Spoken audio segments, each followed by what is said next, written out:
What's going on? It's the RapNerd, and I just got out of A24's newest horror film, Talk to Me, directed by two twins. I believe their names are Danny and Michael. I'm not going to try to pronounce their last names. Don't want to butcher it.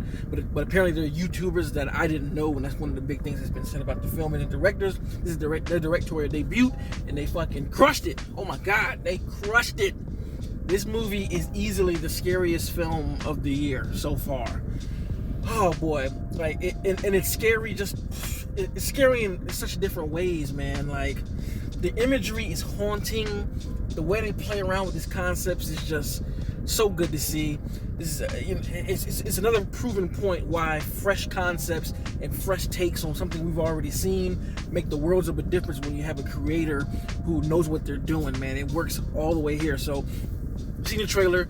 This girl named Mia and her friends have this party, and one of the people in the crew found this like statue of a hand, and you shake it and you say, "Talk to me," and what ends up happening is a spirit forms in front of you, and you look at the spirit, and then you say, "I let you in," and the spirit goes inside you. And I guess it's a nice flip on possession, because the person who says "let me in," they get possessed and they don't know anything that's going on, right? So the possessed is kind of taking over their body, and they're doing a bunch of wild shit. Wow, the person who gets taken over, it's this euphoric feeling like you're high. So that's the reason why they're doing this, and the whole crew does it, and that's pretty much all you need to know about it. Because if you can hear that premise, you know that this shit is gonna go left. And that's one thing I like about the film, is like they present the idea like, you know, this is gonna go wrong somewhere, and they hit you with that, and then you're like, oh shit, it could get worse than that.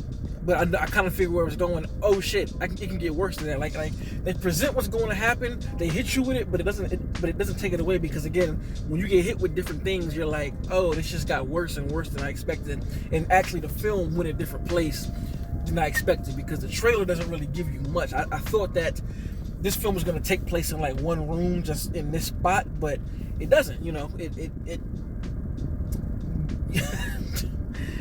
it comes in, like the spirit says, and just does some whole other wild shit. I just really enjoy, like I said, it's a fresh take on stuff that we've seen before. There are millions of possession films out here, right? But what this manages to do is take pieces of a lot of things that we've seen and just put it in a gumbo pot and just create something completely different. I don't know where the idea of this, I'm pretty sure there's this history of these kind of relics and all of that, but the way that they used that as the anchor for the whole film just was so phenomenal. And they even were able to pull on the heartstrings and involve family members who were grieving. And grief is like a really big thing this year. Hell, this year and last year, as far as horror movies and the characters. But they don't really latch on to that as much as we've seen in other films early, this year. Yes, there's grief there, but it's one of those things that Mia, her character, is the one who really goes through the most grief. It's not like a really, really big factor that they lean on. They make it apparent that she is grieving, and she's one of those people that, like, instead of like I guess wallowing in the grief, she kind of does everything to forget it, and it's what pulls her into even doing this hand thing, because it's a way for her to get high and say fuck it, pretty much give in to a vice, if you will.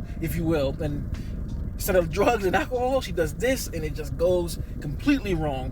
I really don't want to spoil it, but the way that it goes wrong is a way that you really don't. And again, it's one of those things that I just said, like, you see it coming, but it's not how you thought it was going to come. You know what I mean? That sounds crazy to say. But you see how this is going to go wrong, but then when you get there, you're like, oh shit. And then when it gets to that point, the intensity of what's going on is grounded in such a realistic way that it is terrifying. Like, it is, oh my God, it's terrifying. So much imagery, things that they did with this.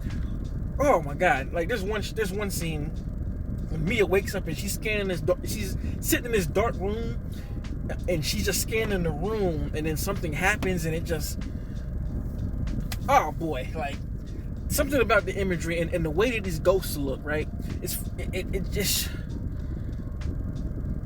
And it could be a me thing, because I know for me personally, ghosts and dead people kind of like freak me the fuck out, because I feel like they don't feel like that's some real thing. Like there's spirits around, like there are dead spirits around, and it's like I don't want to see that. And the way that they depicted them here is like the way that I don't want to see them. And it wasn't like some super demonic type crazy shit like demons and all that, but it's just, again, if you can imagine what a dead person looks like. And oh boy, they gave me chills, man. This movie really like frightened me, and not even like from a jump scare, like, oh, something's coming. Just like from a standpoint of, oh shit, like this imagery is very, it's just frightening to look at. Like it takes its time with the scares, even though it does go for the intense moments. It really takes its time. The character dynamic here is also done well, because while you don't really get to know a lot about all the characters, you know the most about Mia. She is the main character, but all the surrounding characters, that are here, are fleshed out enough for you to understand the relationship dynamics, and you care more. You care about the mainstay people who are here. And of course, you do have a few throwaway characters here, but didn't really bother me because they were there to serve a purpose, so I was cool with it. I like how the way the story is told, the timeline of things that are happening. You're given answers to certain stuff, but then you're not given answers to certain stuff, but it makes sense because, these kids doing this shit, right? Even the kids who first had the statue, they don't really understand it themselves totally. They understand what they saw, and they understand the basic rules of it. So because there aren't any laid out ground rules here for how this thing works, you're just on the ride with the characters, and that's what also made the film such a good time, and a good scary time, I will say. Shit was scary as hell, because you're learning with the characters. They're learning, like, okay, this happened because we didn't do this, but what if we do this right here, and what if we do that, and you're not really giving any answers as to why. Shit just happens, and there's nothing you can do about it. Like, there are so many different things that it picks from. Like, it kind of reminded me of a little bit of Insidious here. Of course, oh boy, what's the movie? I don't want to say any of the movies, because I don't want you to go in here prepared to think it's going to be like that. But man, shot beautifully. The camera movement was ridiculous. Great practical effects.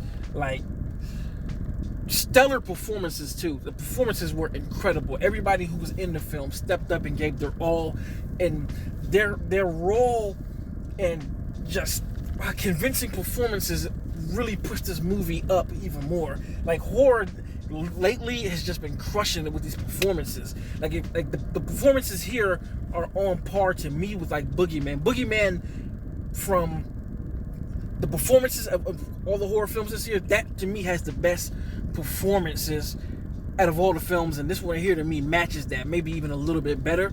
But wow, just incredible all around. And the use of sound, I gotta mention that. I can definitely tell they made sure to amplify every single sound, like, so things can get like they trick you, because they'll use regular sounds as jump scares in somewhat of a cheap way, but it's not cheap, because the atmosphere is so heavy and thick that somebody simply slamming the door will kind of rattle you, because every sound effect, I feel like, is pumped up to the highest level to make you really feel it. Because I'm telling you, doors shut all the time, whether it be a ghost doing it or somebody just walking out the room slamming the door, like, it'll make you jump. Every piece of movement, a chair falls over, boom, like something slides across the desk, it's like shh, you really feel the sound in the film, and it amplified everything even more. So even in the quiet moments, when you're so used to hearing these sounds, it could be dead ass quiet, but you're sitting there expecting to hear a lot of shit. Like, fantastic thing that they did. They also played with the depth of field to add scary moments that aren't even scary. Like when we first are introduced to Mia and her dad, Mia's in the kitchen, just, close up of her, and her dad's in the background the whole time, and he's like insanely out of focus, and you can't even really see him. Like, and it makes you think, like, is he really there? or is something wrong with his face or something?